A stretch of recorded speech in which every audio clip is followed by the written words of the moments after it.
And express my profound appreciation to the Commission. Mangewan Commission bi suma kontante. For the splendid facilities that have been put at my disposal since I arrived here this morning. Depuis bi ma accès fi tay ci suba taranga ak wane bu baax biñ ma wan fi bi ma ñëwé depuis suba be waxtu bi ni. I wish to profoundly register that appreciation to the chairman of the commission and the rest. Lolu bëgg naa ko wan commission comme chairman bi ak ñi nga xam ne ñoom ñëpp ñu ngi bokk ci commission bi mu li nekk suma kontante comme ni ma ko waxee. And the commissioners.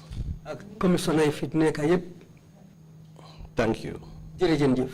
My name is OUSMAN SOWE. Ma ngi tudd OUSMAN SOWE. Date and place of birth? 1972. Ma ngi juddoo block 1972. And where did you go to school? Fan nga defee sa jàngin? I went to Block Primary School. Block Primary School la doore. I did my entire primary school career. Foofu la jàngee primary school bi yëpp. Then I proceeded to Basse. Then ma continué dem Basse. I did my O levels. Foofu la defee suma O levels si. Which school in Basse? One school si Basse? Nasir Ahmadiyya High School. Nasir Ahmadiyya High School bi nekk Basse. Then I proceeded to the Institute for Continuing Education where I did my A levels. Ma continué dem ci njàngu bi ñu xam ne Institute for Continuing Education mooy jàngu boo xam ne pour continuer jàngala. Then in 1995, I joined the University Extension Program, the UEP.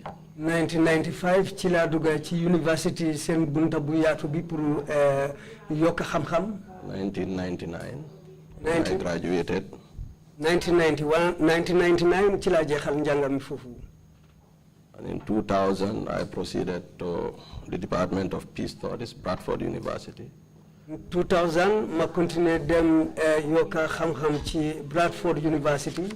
Where I did my MA in International Politics and Security Studies. Foofu laa defee suma MA ci wàllu politique diggante réew ak mbiri kaaraange.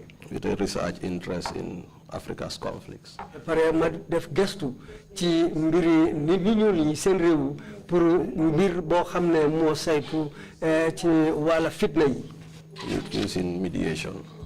Ak pour seetlu tamit ki nga xam ne xam-xam boo xam ne mooy seetlu diggante bunta ak bunta ñi nga xam ne ñu ci fitna waxtaan bi war a nekk seen diggante pour fay safara si. In 2013. At 2013. I went to Malta. Madam Malta. Pursue an MA. Madam Fufu janga pour MA. In diplomacy. Moy digante rew ak digante bunta yu nga xamne bunta yu mag yi nga xamne ñu ci adina ci sen digante ni mu wara téré. And graduated in 2014 with a distinction in diplomacy, masters in diplomacy.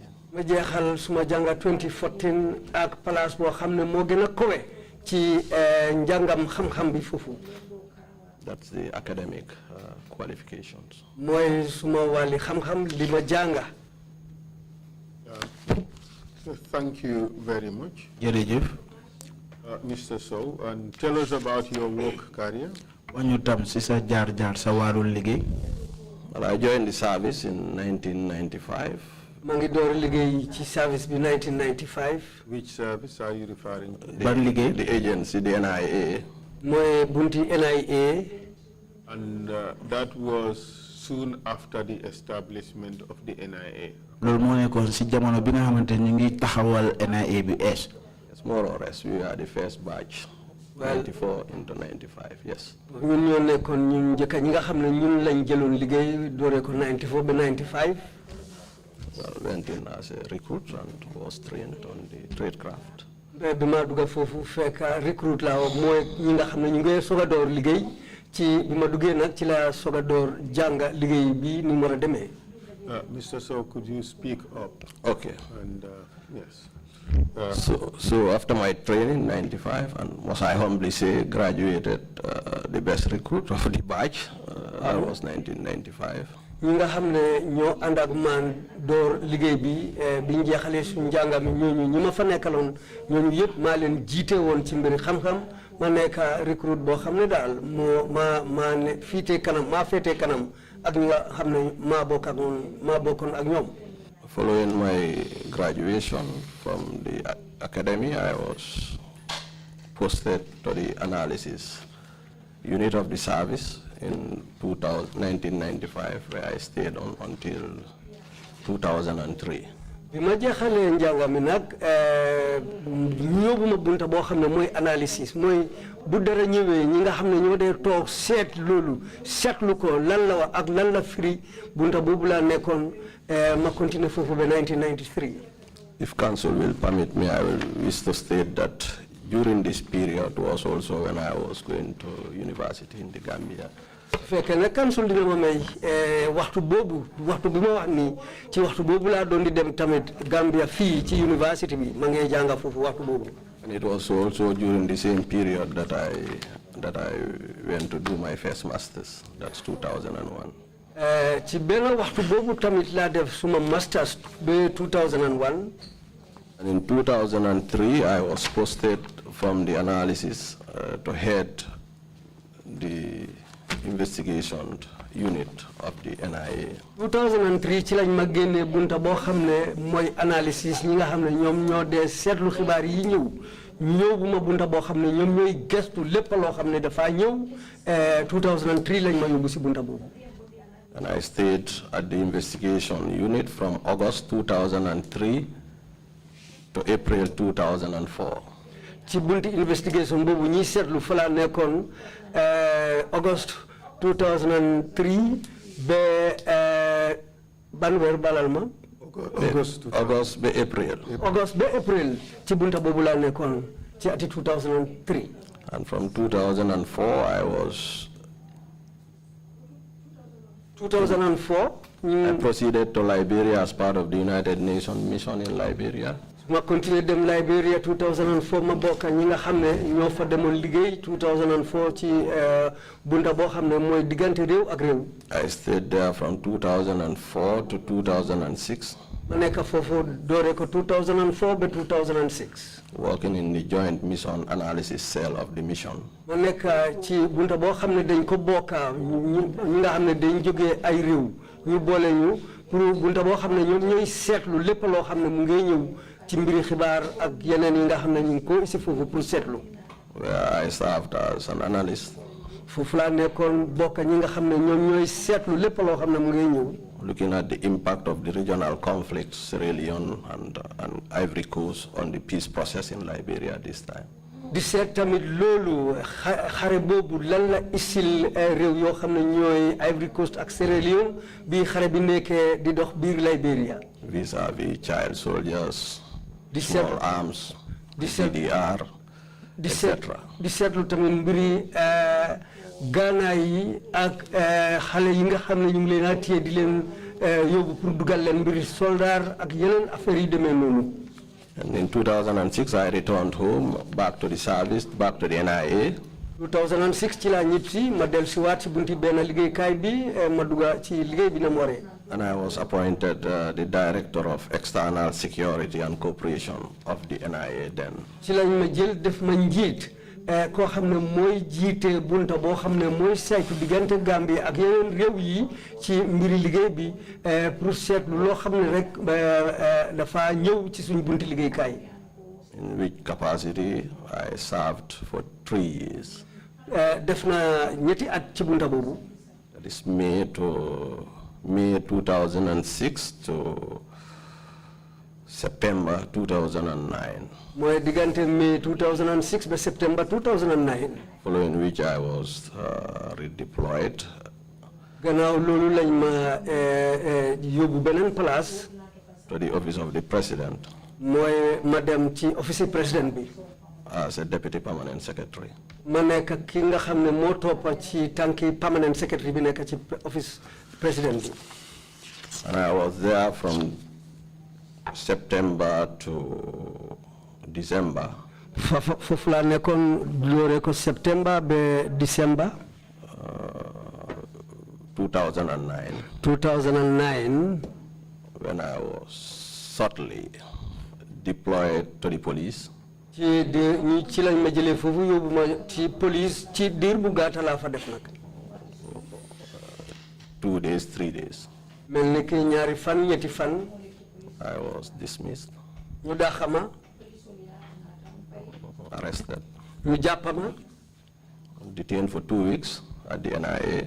ñu toogal ma benn place ñaari bés yu ay ca NIA. And I was released after the detention. Après ci lañ ma soog a bàyyi ba ma fa defee ñaari bés yu ay yooyu.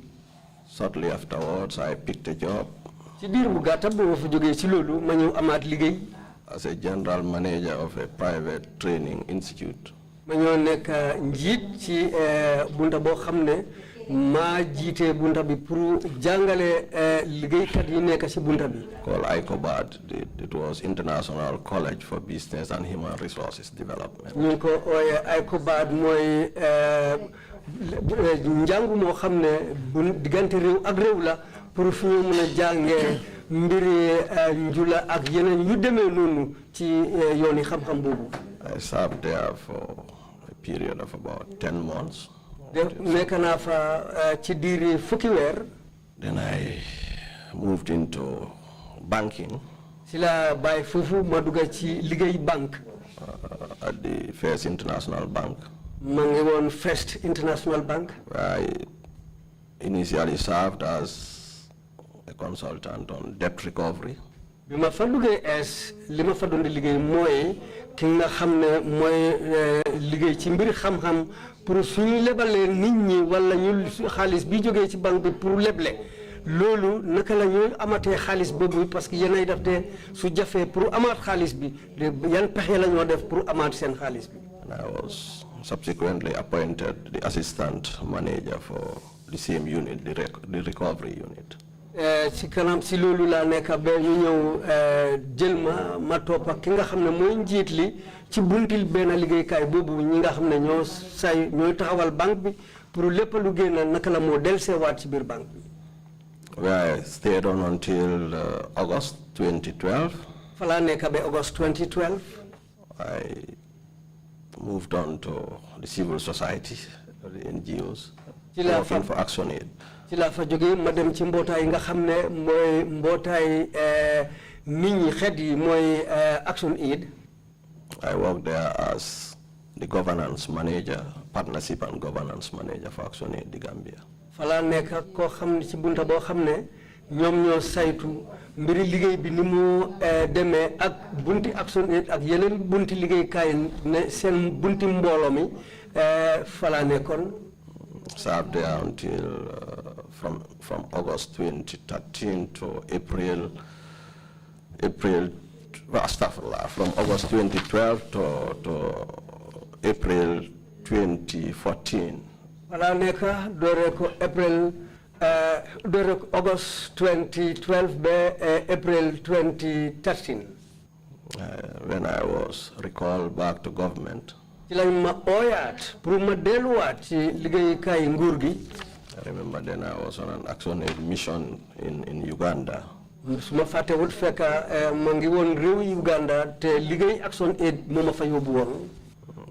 Heading for Johannesburg then. Upon return, I assumed my new appointment as the permanent secretary for the Ministry of Interior. So bima delsé ci la jël liggéey bu SB ma nekk permanent secretary ci bunti ministry boo xam ne ñoom ñoo saytu biir réew mi mooy interior. Where I served until September. Wala nekkoon ba ci weeri September 2014. benn at bi 2014.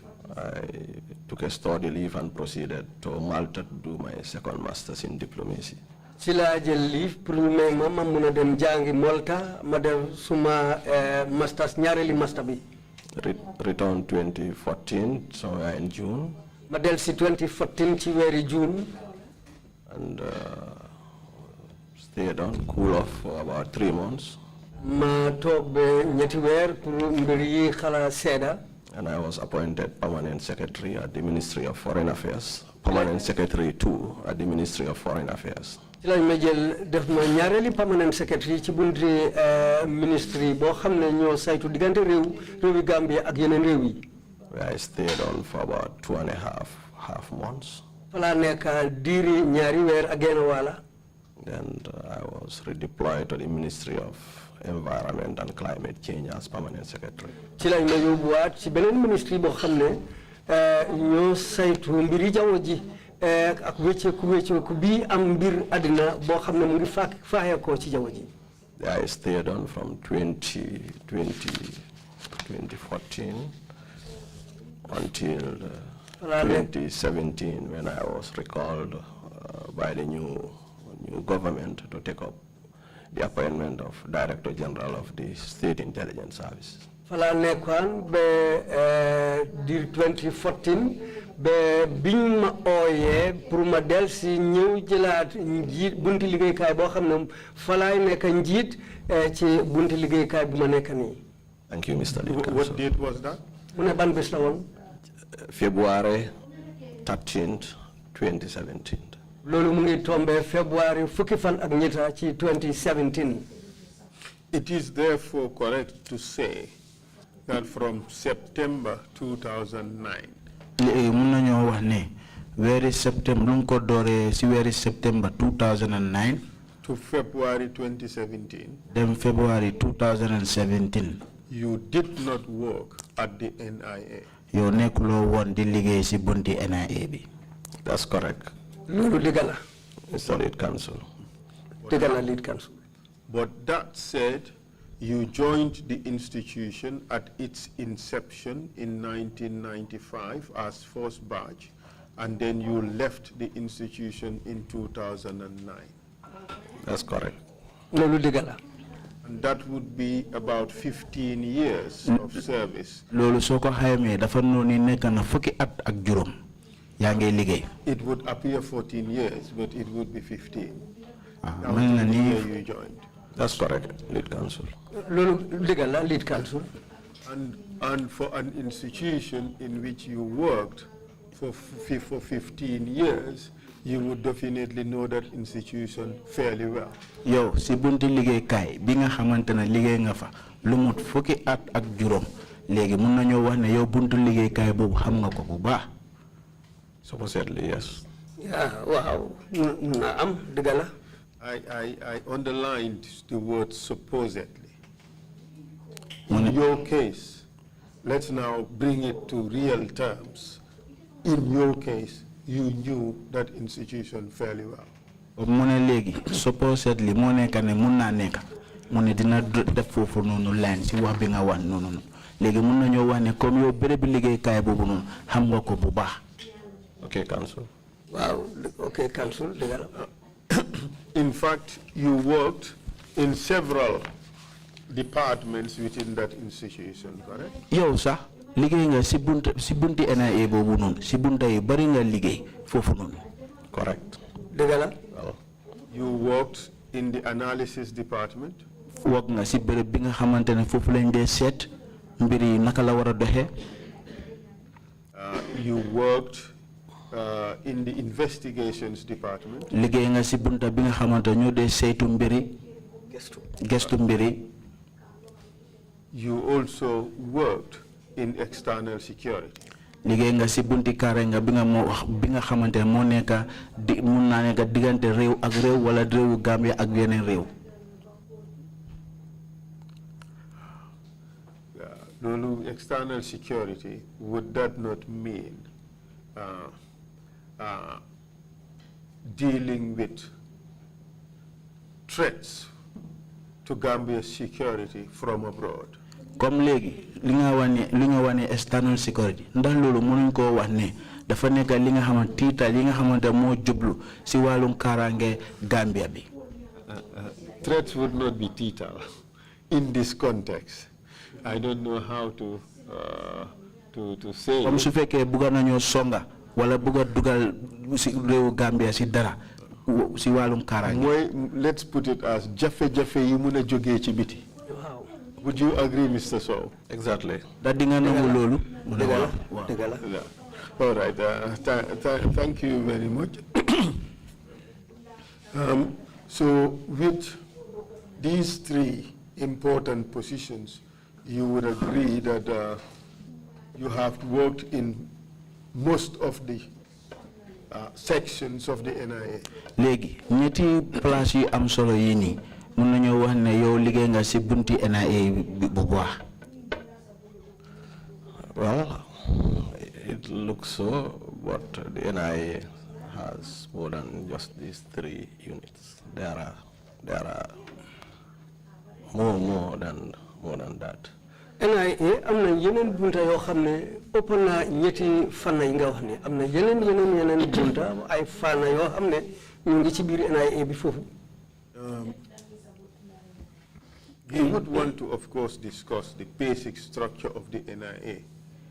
But of course, we would not want to go into so much detail about that because it may border on national security and it would not have any significant impact on this hearing.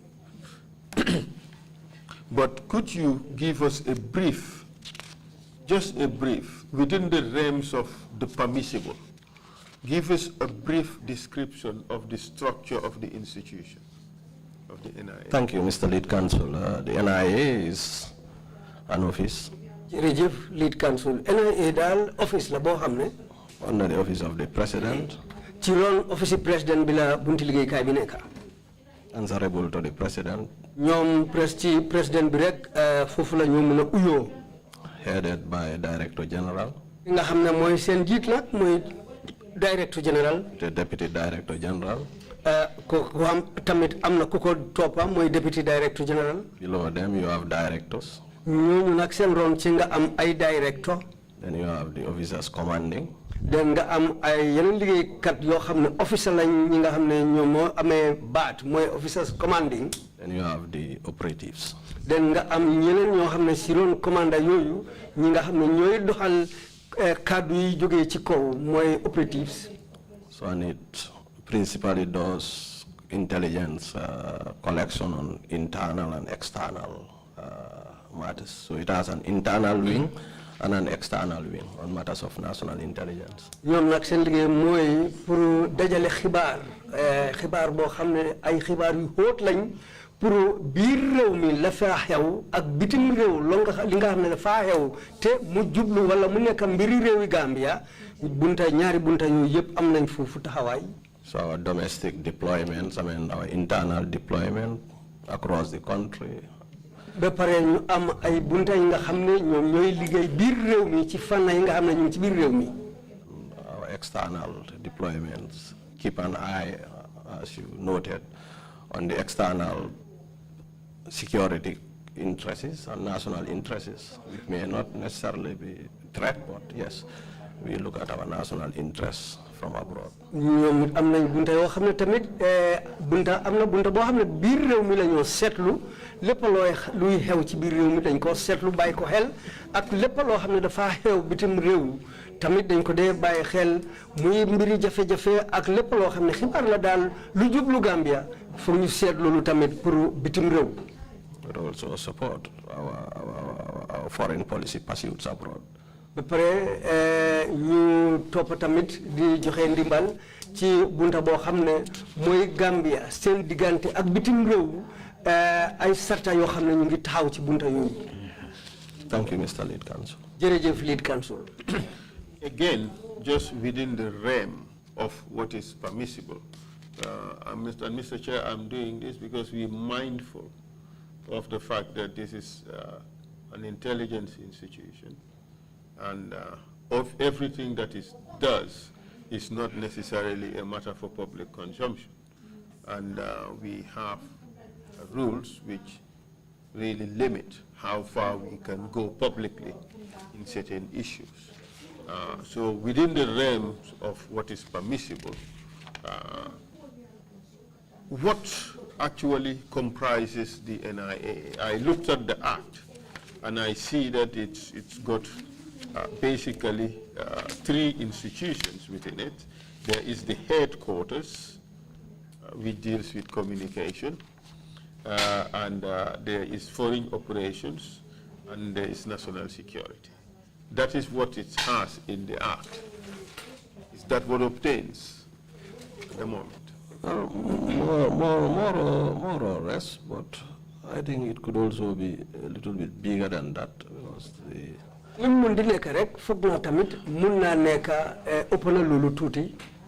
the institute, it's an institution that has administrative, functions.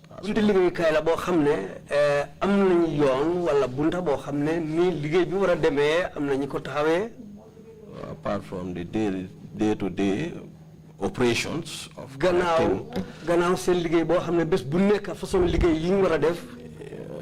analyzing and disseminating the products.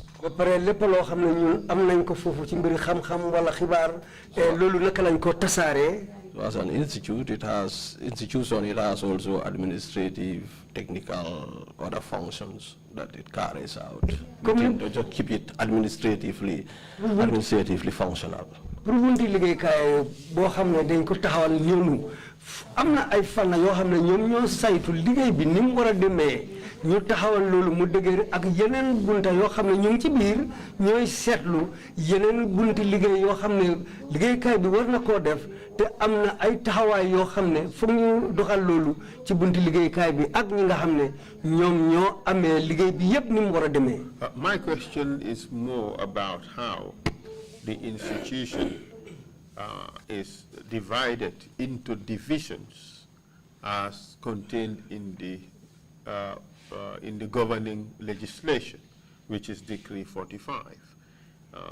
Do you still have it as it is in Section 11 of Decree 45, that the institution is divided into 3 divisions: national security, foreign operations, and National Communications Headquarters?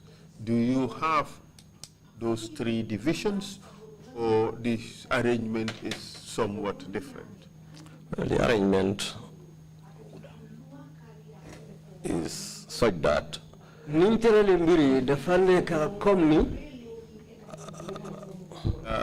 yes, there should be interpretation of that in Wolof. Okay, lead council bi laajte mo bunti liggéey ka bi dafa am ay fanna yoo xam ne benn fanna bi mooy yi ci gën a am solo mooy ñetti bunta boo xam ne mooy national security mooy ñiy seet karange réew mi beneen bunta bi moo nekk diggante Gambie ak bitim réew foreign operations liggéey yi ñu war a def ci bitim réew ak bunta boo xam ne ñoo yore mbiri jokkoo bi mooy communication ñetti fànna yooyu ndax ba tey noonu la taxawee. I think it's changed over time, the structure from just the technical, the national security and the external wing. foog naa am na ay wécceeku yoo xam ne am na ci dooree ko liggéey bi ni mu war a demee mooy technical ak suñ diggante ak bitim réew ak yeneen liggéey yoo xam ne bunta bi war na koo doxal ci mbir kaaraange si réew mi. Perhaps the question ought to be whether you also still have the 3rd wing, which is the National Communications Headquarters. laajte bi mooy ndax ba tey am ngeen beneen bunta bi nga xamante ne loolu lañ di wax National Communication Headquarters. mooy bunti jokkoo bi. No, lead council. You don't? We don't have. Because many intelligence institutions, certainly the MI5, I think started as GCHQ, and that perhaps triggered this question in my mind, because you also have a National Communications Headquarters. In England, they had the General Communication Headquarters, which became the nerve center of British intelligence. Lead council wax nonu ne Angleterre bañoo doore seen mbiri seetlu boobu MI5 bu njëkka mu ngi turoon GCHQ mooy General Communication Headquarters. Waaw bunta boobu la ñëw wéy ci rek turee ko MI5 te fii tam bi ñu amee bunti communication headquarter bunti communication mooy bunti jokkoo boobu ma foogoon ne bente mu fa ndax fu loolu naka la mel. non li ma laajte mooy comme que Angleterre loolu lañ am société ci loi bi Gambia tëral mooy décret 45 moom ñoom it ñu ngi def national communications headquarters comme mel ni Angleterre liñ am general communication headquarters may laajte ndax national communication headquarters bii ñu bind ci loi bi ndax yéen am ngeen ko pare su dee it am ngeen ko ndax dafa xaw a mel ni Angleterre liñ am general communication headquarters. amuñ ko. We don't have it. Okay, so it's just in the law, but you don't have it. kon dafa mel ni mu ci loi bi waaye amu leen ko. Affirmative. Yeah, that's true. It begs the question dafa indi laajte bii nii ne. whether there are other methods ndax am ngeen yeneen jéego yi nga xamante ne ni. that are used by the institution seen bunti liggéeykaay bi loolu leen dee jëfandikoo. in order to carry out the functions that are listed for the National Communication Headquarters. pour ñu mun a doxal liggéey bi nga xamante ne loolu lañ lim si wàllu national communication. Without having necessarily that division in the organization. mu fekk ne sa amuñ bunta boobu noonu si liggéeykaay bi. I am content with a yes or no answer without further details. doy na sa tontu bi waaw da déedéet loolu rek doy na. No. No, you don't. Amatut. déet amuñ ko. That is I leave it at that. dinaa ko bàyyi foofu. Mr. Sow. The answer is no. tontu bi déedéet la. Now let's talk about the general functions léegi ñu waxtaanee li nga xamante moo nekk liggéey bi yëpp nu mu dee doxee. of the NIA bunti NIA bi.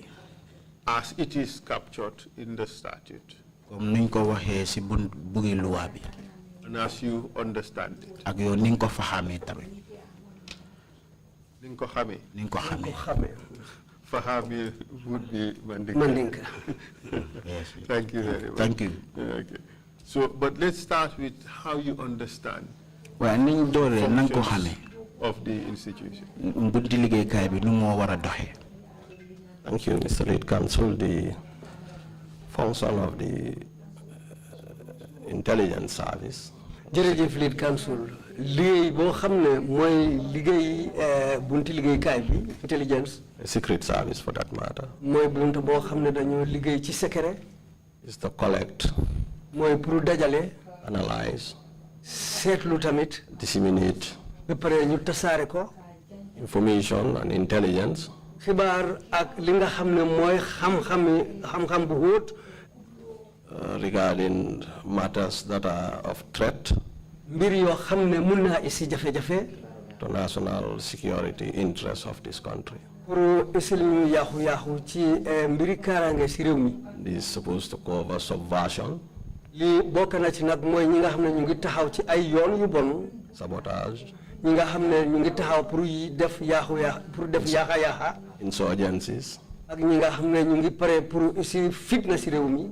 insurrections, ak ñi nga xam ne pare nañ pour ekkati xeex ci réew mi. rebellions, ak ñi nga xam ne dañ pare pour bañ ci biir réew mi li nga xam ne dina mën a jur fitna. espionage, ak ñi nga xam ne ñu ngi taxaw pour di sàcc xibaar loo xam ne baaxul pour réew mi. terrorism, ak ñi nga xam ne dañoo jóg pour isi ay tafaar yu garaaw ci biir réew mi. drug trafficking, ak ñi nga xam ne ñu ngi taxaw pour di jaay drogue. money laundering, ak ñi nga xam ne dañoo am xaalis ci yoon yu bon ba pare ñëw di ko dugal ci yoon yu baax pour setal xaalis bi. those are hostile intelligence interests that the intelligence service keeps an eye on. yooyu bunta la boo xam ne liggéeykaay intelligence bi dañ ci dee bàyyi xel di ko seet. I noticed that you have included drug trafficking. gis naa ne bokk nga si li nga xamante moo nekk wàllum drogue di jaay di jënd drogue. Is the NIA involved? The NIA dañ bokk si loolu. Is it one of its functions? ndax daf to ko be jar involved in the detection and arrest of drug trafficking? ndax daf ko jar pour ñu bokk si li nga xamante ne pour xam. da bokk na ci seen liggéey pour gestu ci wàllum jaayin drogue ak di jënd tamit. I think in the realms of the threats that drugs could pose to national security. foog naa ci ay mbir yoo xam ne li nga xam ne mun naa isil réew mi jafe-jafe drogue ci yooyu la bokka. The intelligence service ñi nga xam ne ñoo nekk ci bunti liggéey secret. needs to collect. warugal la pour ñuy dajale xibaar yooyu.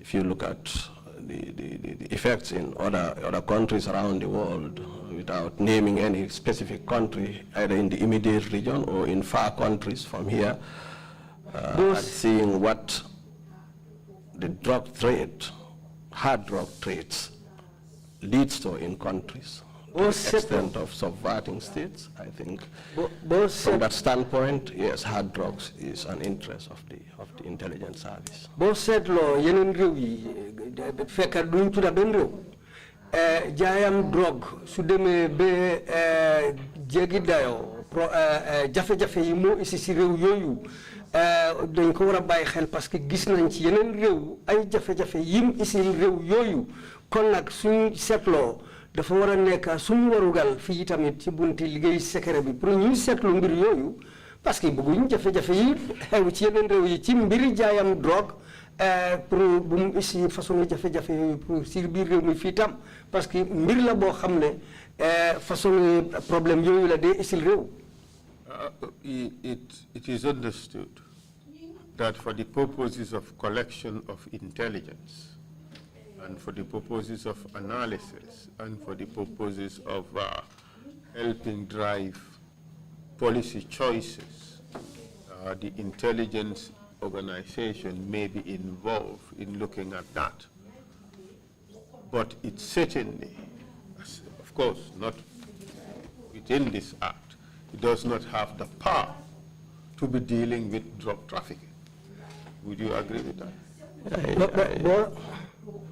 Bo setlo affaire yi niñ ko tëralee pour bàyyi ko xel seetlu ko ni moo doxee ak yeneen mbir yëpp yoo xam ne ñu ngi aju ci mbiri drugs boo ko seetloo loi bi ñu taxawal pour mbir boobu ci biir réew mi affaire mbiri drogue bokkut ci loi boobu pour suñu réew fii niñ ko tëralee ndax si fànn boobu tamit naka la mel. li ma laajte mooy ne mun naa nekk ne ci mbiri gestu ci yëfi njaayam drogue ci réew mi ak ci pour toog bind ay kayit pour wone njaayam drogue li moo def ci réew mi ak pour nguur gi mun a xam yan fànn la ñuy jaar pour gën a mun a jànkuwante ak problème boobu NIA bi war nañ ci mun a gestu waaye soo seetee ci loi bi ci loolu rek la em NIA waruta mun a dugga ci yëfi ni ñoo arrêté mbirim jaayab drogue ak di toppa ñi nga xam ne ñoo ci nekk loolu soo seetee loi bi waruta nekk liggéeyi NIA yow loolu lu si sa xalaat. Well, sorry, I'm speaking. My take really from a national security intelligence standpoint. Suma gis-gis ci bunti liggéey boo xam ne ñoo saytu mbiri secret liggéey secret si réew mi. I think the intelligence has a critical collection role to support investigations into drugs. foog naa bunti liggéey secret bi am nañ taxawaay boo xam ne dañ ko war a doxal pour seetlu lépp loo xam ne mu ngi xew ci mbiri drogue pour ñoom it ñu mën a joxe seen ndimbal ci lépp loo xam ne mu ngi demee ci mu ngi saytu ci boor yooyu. Mr. Sow, you're being very nuanced here. You said it has a significant collection role. And I want to underline that. Significant collection role. The collection role is the collection of intelligence. That's what I mean. Yes, but it is not does not give rise to the power to be dealing with drug trafficking cases, as used to happen before.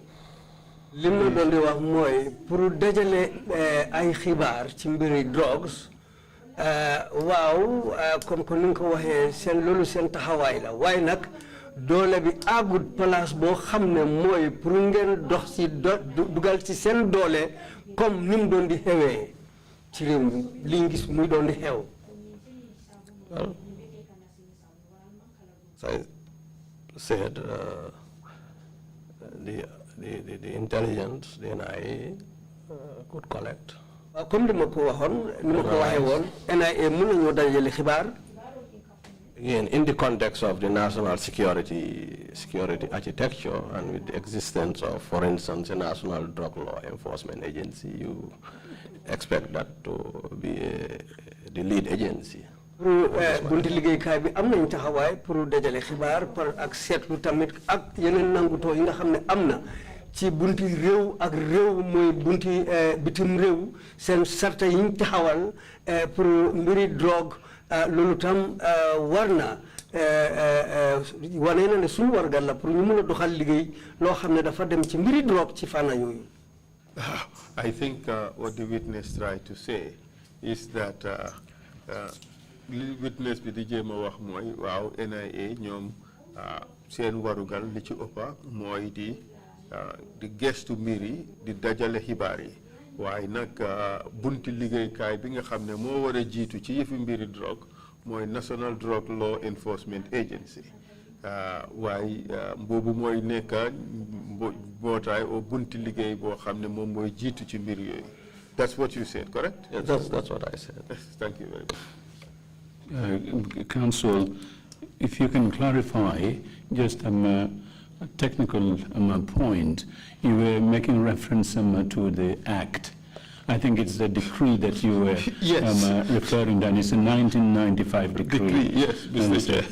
Chair. Was that decree subsequently amended to include these drug issues, or was maybe the DG can help us here? The Drug Enforcement Agency, when it was established, were there any references in that act giving some jurisdiction for NIA to be involved in drug intelligence matters? I think there is a technical point, but that would help us if you just clarify the act rather than, the decree rather than a legislation. Yes, Mr. Chair, thank you very much for that. It's just how the head is wired. We would normally talk of acts instead of decrees, but you're right, it's Decree 45 that we're referring to of was it July 1995.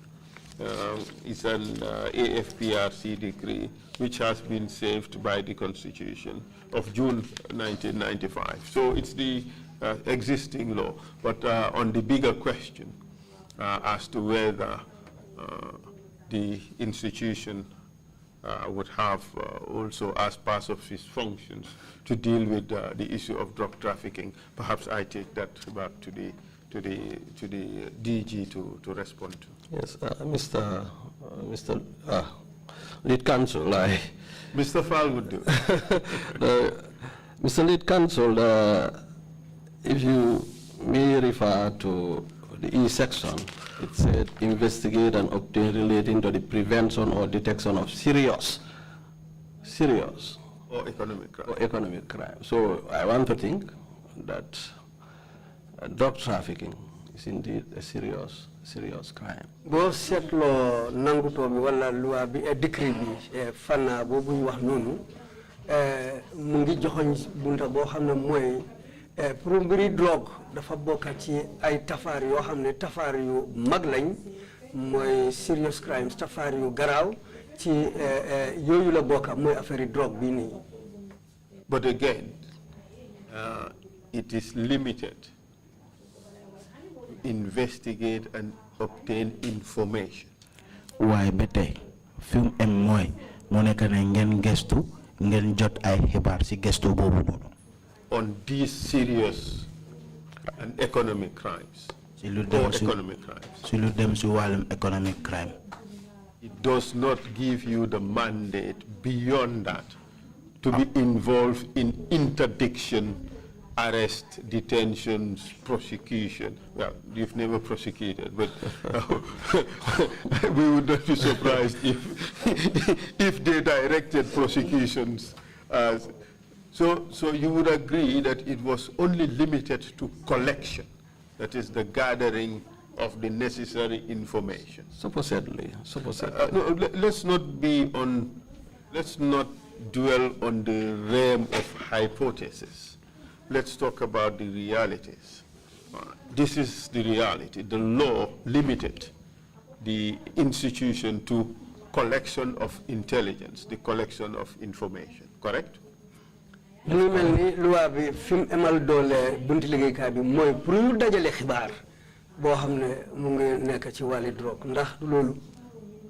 this is important because the understanding of the institution of its mandate would dictate how they carry out their responsibilities. Parce que boko setlo dole biñ jox bunti liggéey kay bi li amna ci pour sel dole bi fimu em fiñu li ñu mëna doxal li nga xamné dole biñ leen jox fimu em bokana ci pour ñu sét fan lañ mëna taxaw.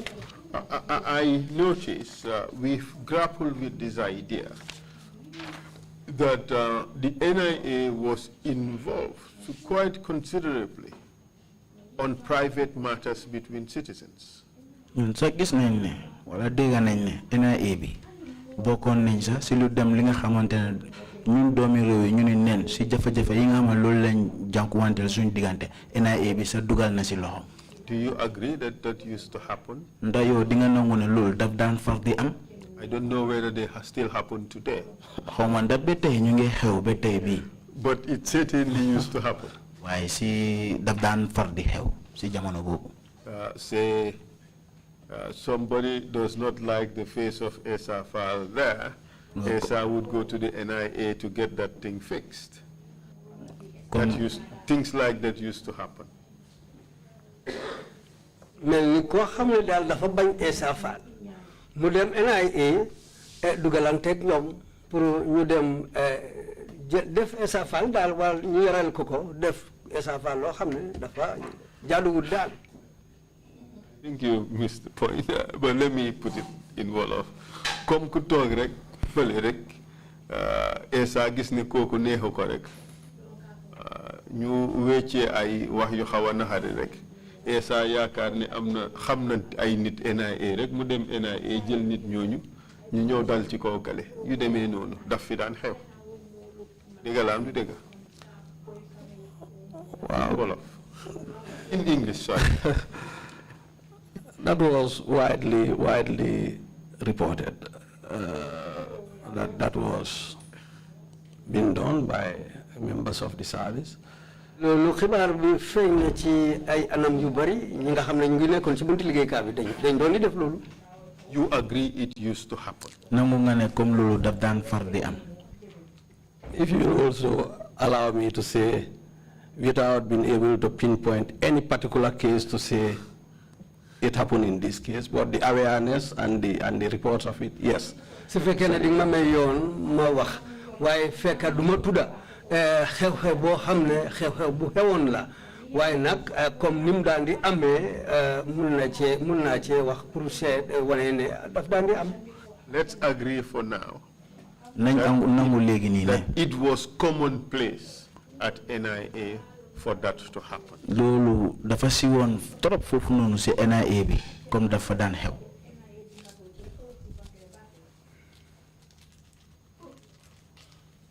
Sorry.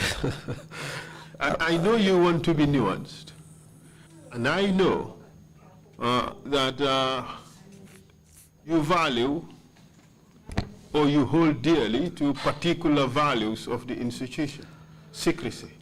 Xam naa ne da nga fonka bunti liggéeykaay boobu noonu ak si li nga xam ne si secret yi nga xam ne loolu leen dee doxee xam naa si loolu.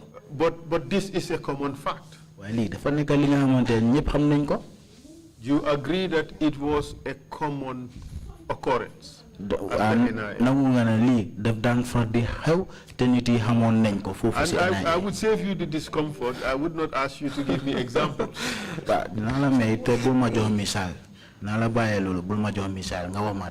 I think we agree on without the specifics. For now, I am prepared to leave it at generalities. Okay, I agree. But of course, at some point, I'd have to dig deeper and go into specifics. Okay, please. On this particular occasion, you accept? Yes, I accept in that regard. Now, in that regard, what? Meaning, it was commonly said that the NIA resolves matters like that, or people were brought to the NIA on such situations where they might have had personal conflicts. Well, lolu siwon la te nit ñi dañ ko dandi wax ne dañ dandi isi ay nit NIA lo xamne du mbiri nguur gi sax de digante ñaari nit la ñoo xamne ñom digante ñom ñaar dañ am jafe-jafe ba pare affaire bi ñew nek problème bo xamne dafa ñew fula NIA ci dugal ci sen lu amon la amna. It is much more nuanced, much more diluted than I expected. What we agreed was that it's not that it might have happened or it was reported. My issue is that it used to happen. It was commonplace. It was well known that this used to happen. Do you agree with that? Comme luma la bëgg wax moy nekkul ne comme daf daan xew wala dañ ko daan report rek waye dafa nekk li nga xamantene dafa daan xew te nit ñi ñëpp xam nañ ne comme lolu daf daan xew fofu ci NIA bi da nangu nga lolu.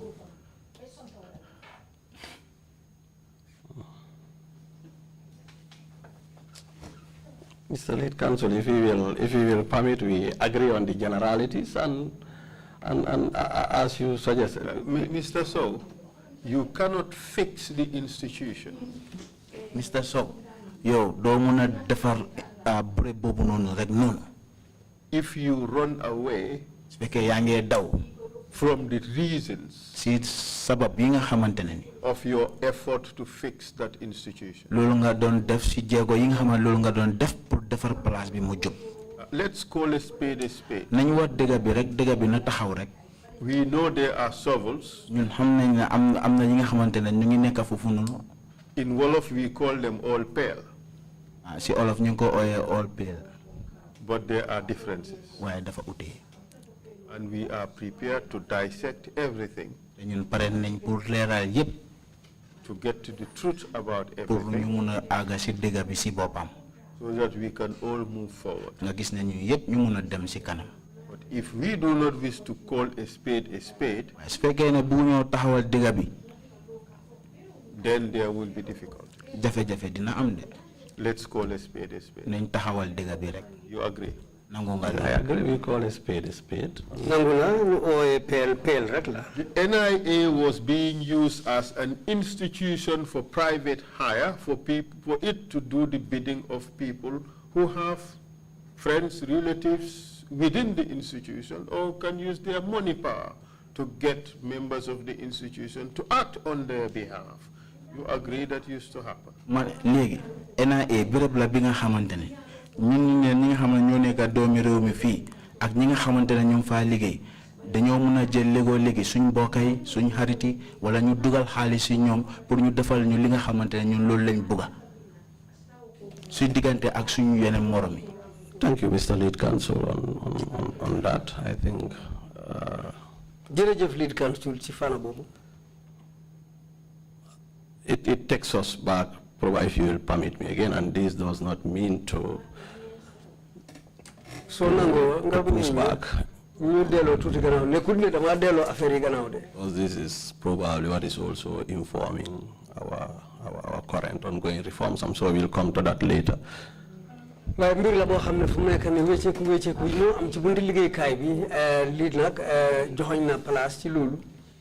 It's reported, it's heard, it's stated.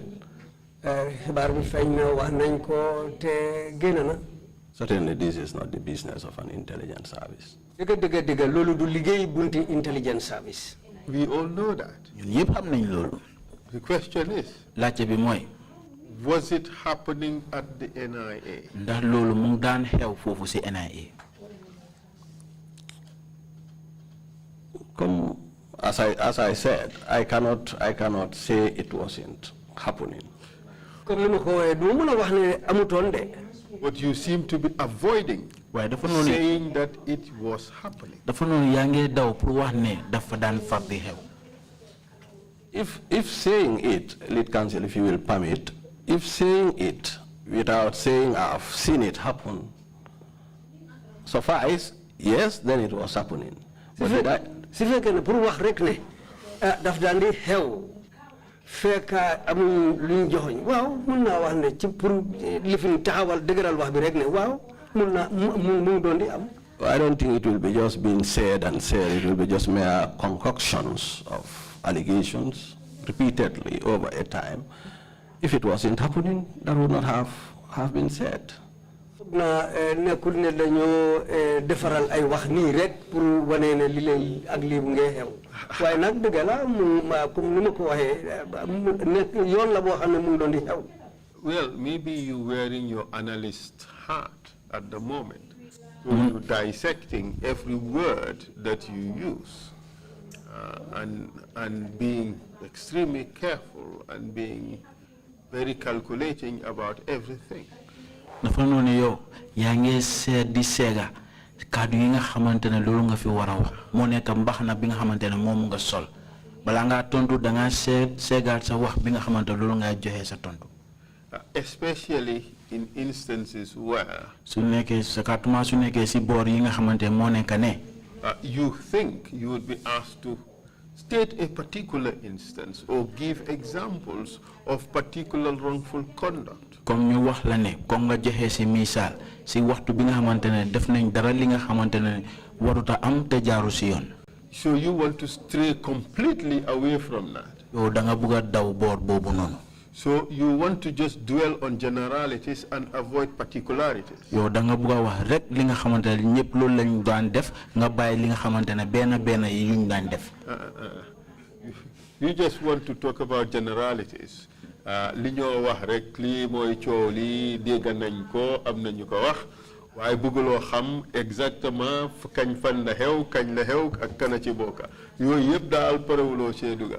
So if we do it like that, this hearing would be very long. Suñ ko bëggee defee noonu suñ waxtaan bi dafa yàgga trop. And we would not achieve the objectives. luñ bëgg a am duñ ko mën a am. I mean, these are notorious facts. lii dafa nekk mbir yi nga xam ne ñi xam nañ ne loolu moo daan xew si jamono. And it would not portray you in good light. loolu du wane ne comme yow yaa ngi nekk si boor bu baax bi. If you try to stray away from them or try to say them in very nuanced language. bu fekkee ne yaa ngi bëgg a daw si wax yooyu noonu wala nga bëgg a ko waxee si anam bi nga xamante ne dafa rafet. And your staff are to come and testify. te yow ñi nga xam ne ñu ngi liggéey sa ron dinañ ñëw fii gaaral seen kaddu. You are setting the tone. yow yaa nekk di taxawal mbir mi nag. Well, some of them may try to adopt your approach. ñeneen ñi mun naa am sax suñ ñëwee yow ni nga nekk di def nii fii sa boppa ni nga doxalee mun nañu ñoom tam ñu doxalee noonu. That would not be helpful to this hearing. te loolu du ñu dimbale ñun ñi nga xamante ñoo nekk fii di gestu. It would not give me pleasure te loolu du ma neex man si suma boppa. to sit here to try to cross-examine you on issues that are definitely banal. te ju waxtaanee mbir yi nga xamante ne ni loolu la ñuy waxtaanee li nga xam ne ñëpp xam nañ ne comme mu ngi doon xew. ci loo xam ne nekkut loo xam ne sax am na njëriñ lu bari. So it would be well advised to just answer these questions more directly. léegi dinaa la digal rek pour nga tontu laajte yi rek comme ni ma la ko laajtee nga tontoo ko. Perhaps, Mr. Chair, we should just take a break. Maybe coffee would be in order. Mr. Chair, amoon nañoo noppale fu léegi. Well, the question was essentially individuals taking individuals to the NIA. I hope that was that never involved them, a husband and wife taking each other to NIA. It used to happen. Husband and wife? Yes. Good heavens. Wow, jëkkër ak jabar dañ fa daan yóbbu wante sa tamit chairman daf daan far di am foofu. You confirm that, DG? DG mun ngaa leeral loolu. Husband and wife taking each other to you guys? Well, as I said, and without respect and without meaning any disrespect to the proceedings, this was widely said.